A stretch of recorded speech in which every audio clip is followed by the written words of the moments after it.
Welcome to the third part of my overview of the Hornby Coronation Class Pacifics. That's in my collection. What we have here are the representatives of the streamlined varieties of this class, which, in fact, to be truthful, I'd forgotten I'd actually had these. They don't come out very often on my layout, but they do get the occasional spin, and I've got matching coaches for both of them. However, I emphasise that I don't have the latest Hornby versions of these Coronation Scott coaches. Beautiful and fantastic as they are, they are expensive, and if I'm being honest, they're a bit too niche for me. They're more likely to sit in boxes rather than sort of be out running. And as I've got the earlier ones, well, they will suffice for running sessions when I get these locomotives out. Anyway, let's have a look at the locomotives themselves. And here the first one is Princess Alexandra. These are early 2000 locomotives from Hornby, and I'm not sure whether this one's, but some of them that I have are actually from train packs with matching coaches, and these are fabulous looking engines. The craftsmanship, the detail, and the overall look of these is fantastic. So if I'll just run the camera. I don't know if you can see on the front there. Look at the rendition of those handles and lamp irons. So beautifully crafted and put on. Single chimney in place. It looks like there's a recess there for a possible double chimney as well. Whether that was accurate or not, I don't know. It's a very sad fact that these locomotives and the trains are intended to pull only last a few years.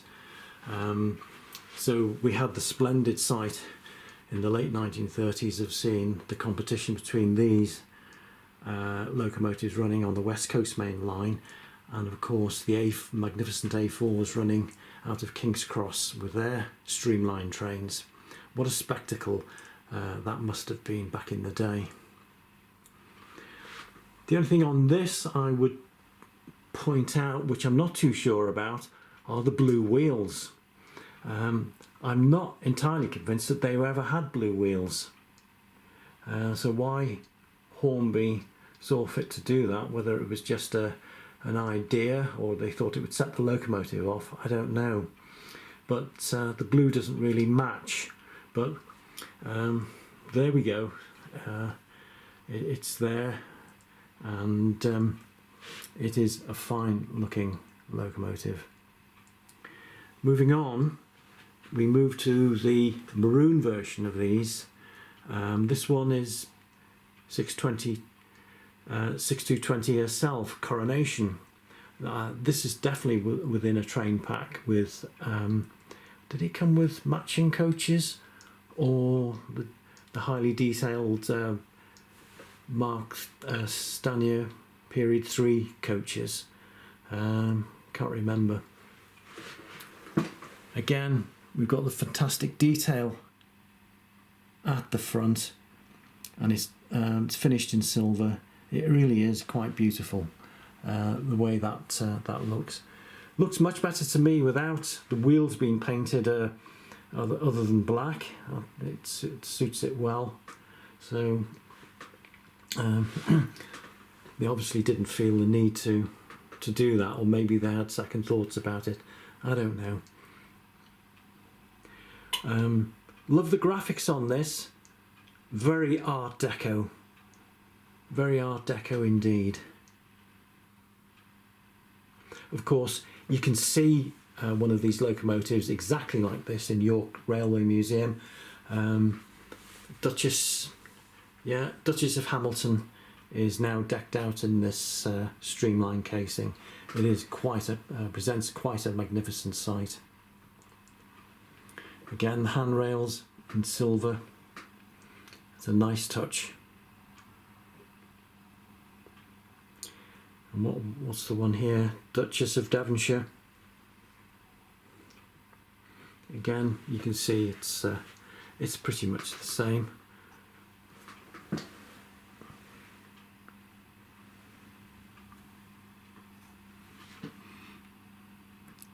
So looking at the top of the boiler casing here, it's most definitely a single chimney that's in place, as with Coronation.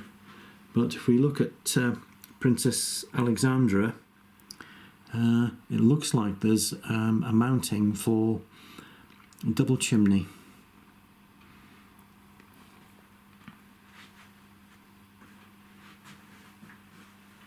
At the back of the tender.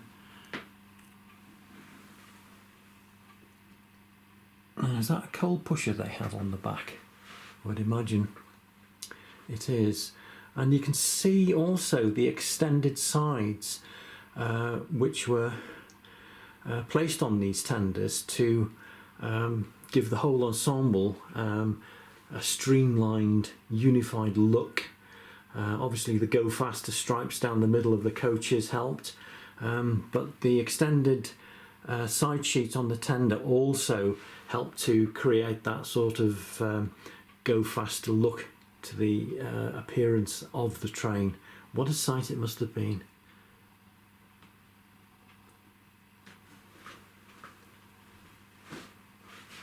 Just looking at the back of the tender on this one.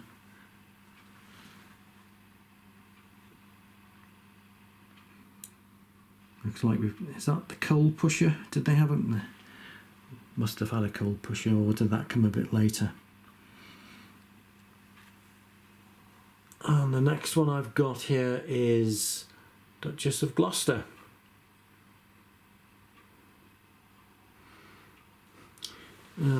Really, I'd forgotten I'd had these. I thought I had 3, but it looks like I've got 5. Oh well. Again, I like the inset whistle there, just ahead of the 4 safety valves.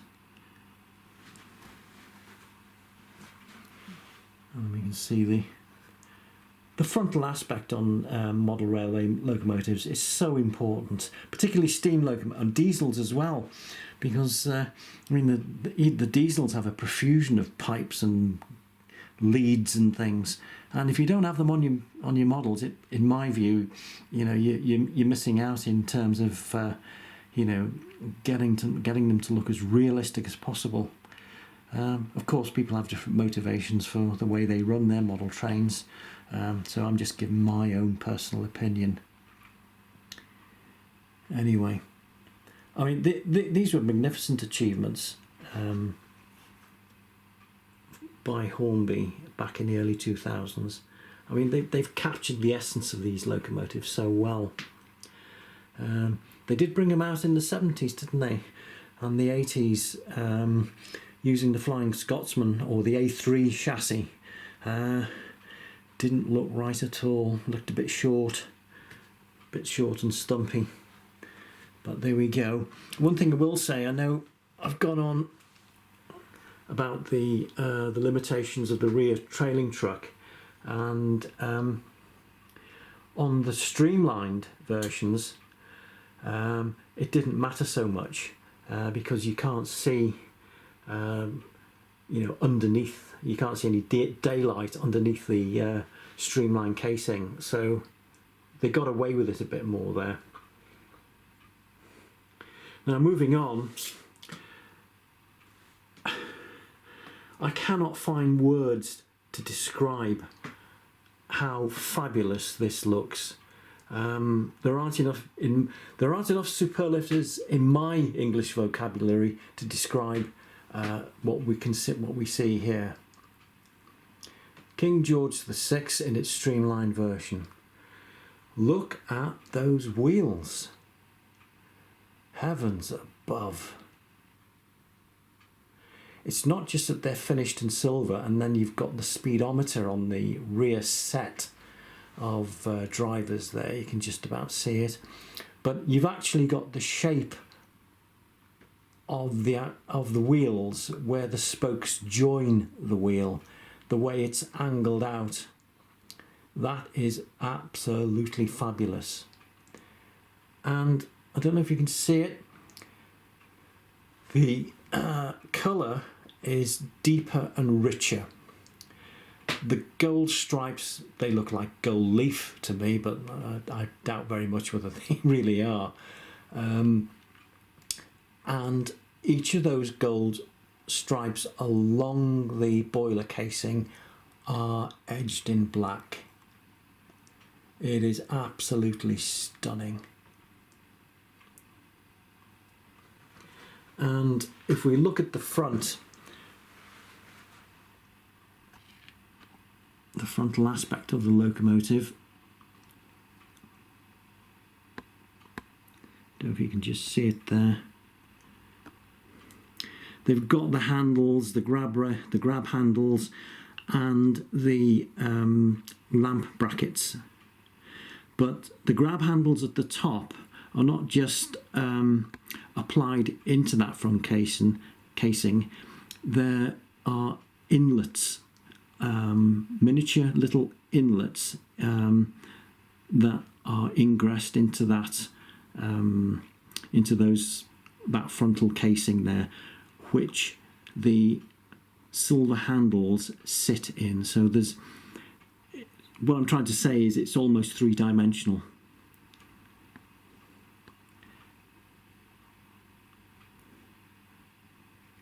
I don't know if you can see it, but anyway, I can assure you it's there.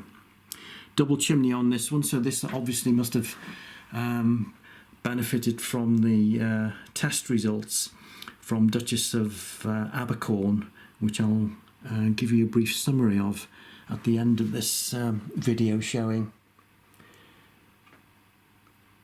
Look at that door on the casing, which is closed. The top bit sits on the golden stripe. You can almost sort of see the hinges and sense that it opens up. Beautifully done. I thought these were good, and thought these were fabulous, and they are. The advance that Hornby made with this compared to what came out in the 70s and 80s is just, well, it doesn't even bear comparison. They were so, I thought these were so good. But what we have here, you think to yourself, how can it get better? And they've actually done it. It is better. It's not so much that the others were inaccurate in any sense of meaningful sense of that definition, but it's a refinement. It's a much more refined looking model. You can see that there's polished steel or polished aluminium running along the bottom of the casing there. You can see it above the wheels, above the driving wheels, and going to the bottom of the cab. And of course you've got the injector detail there as well. If I can get it to focus, I don't know if you can see the black lines which edge the golden stripes. Might be able to see them on the lettering. Just have to wait and see how it comes out. Of course, what we've got in here also is the cab detail. Can I open that? Can't see it, but you've got all the full detail inside the cab, and the fall plate between the cab and the tender, which can't see at the moment.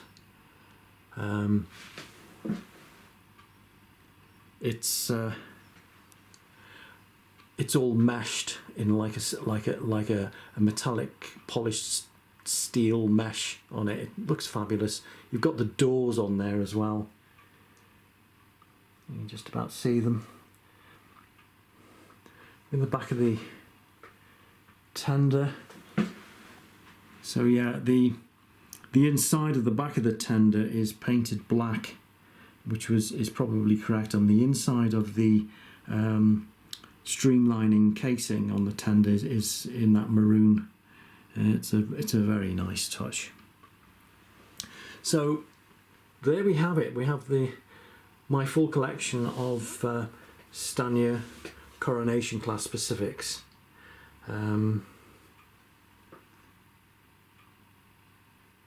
Yeah, I can't stop looking at it. It's been a while since I've had them out, and I think just, by God, these are so good. What a spectacle this must have been in the late 1930s. Railways are really stepping up to the plate, stepping up to the mark with these trains. It's just a shame it was all curtailed with the onset of the Second World War. But there we are, there's where we are. Now, I'm going to conclude this session with just an overview of the performance of these locomotives, and I'm going to highlight the most astounding performance that was undertaken in 1939, February 1939, when the LMS decided they really wanted to test the full capacity and potential of what these locomotives were capable of. And whilst it might be small potatoes compared to what's running on the railway now, you know, this is steam at its, you know, really showing what it can do and what it's capable of. So, on the 24th of February, a test train of 20 coaches weighing 604 tonnes was run between Crewe and Glasgow. The return journey was even more impressive, with speeds averaging 45 miles per hour, up the 10-mile gradients of 1 in 98 to 1 in 40 from Motherwell past Law Junction, up the rising grades of the Clyde Valley. Speeds were between 62 and 68 miles per hour. The last 2 miles at 1 in 99 to Beatock Summit, after the engine had been climbing for over 50 miles from a sea level start, reduced the speed only from 68 miles per hour to 63 miles per hour. The average drawbar horsepower throughout this length was 1,860 and the maximum was 2,282, corresponding to a calculated internal horsepower of 3,333. This was followed by more excellent work between Carlisle and Shap at an average of 46.9 miles per hour for the whole ascent. The 13 miles from Carlisle on an average gradient of 1 in 175 was covered at 43.9 miles per hour with an average drawbar horsepower of 1,822 and a maximum of 2,511. It's worth pointing out that the climb to Beatock Summit was performed in the face of a blinding snowstorm. Also, I've read from another source that there were 2 firemen on the footplate. I think that test run really shows what these locos were capable of. This was not a service train, this was a test train. 20 coaches weighing 604 tonnes. That is something else. I have my own personal experience of riding behind a Duchess, which gave out quite a considerable performance. Now, the runs in preservation have been well documented in the enthusiast press, and most of them, from what I can see, if not all of them, focus on the fastest times from T-Bay up to Shap Summit, bearing in mind the relative loads that the locomotives were hauling, and not the fastest top speed at the summit, which wasn't necessarily the fastest point-to-point timing. And you know, again, there's been some remarkably fine runs, not just by Duchesses, but other Pacifics as well. So they're all pretty much on the same page. But the run I'd like to mention was one I rode behind Duchess of Hamilton back in the 1990s. This was about 1995, 96, and it was a crew to Carlisle run, and it was. That's right, the speed was checked at T-Bay, and it was 40 miles an hour. And Duchess of Hamilton accelerated its train up to Shap Summit with a maximum speed of 50 miles an hour at the top. So it accelerated from 40 to 50 miles an hour up the Shap gradient. I think that's pretty remarkable. Thank you for watching. I'll hopefully get this closed down correctly this time.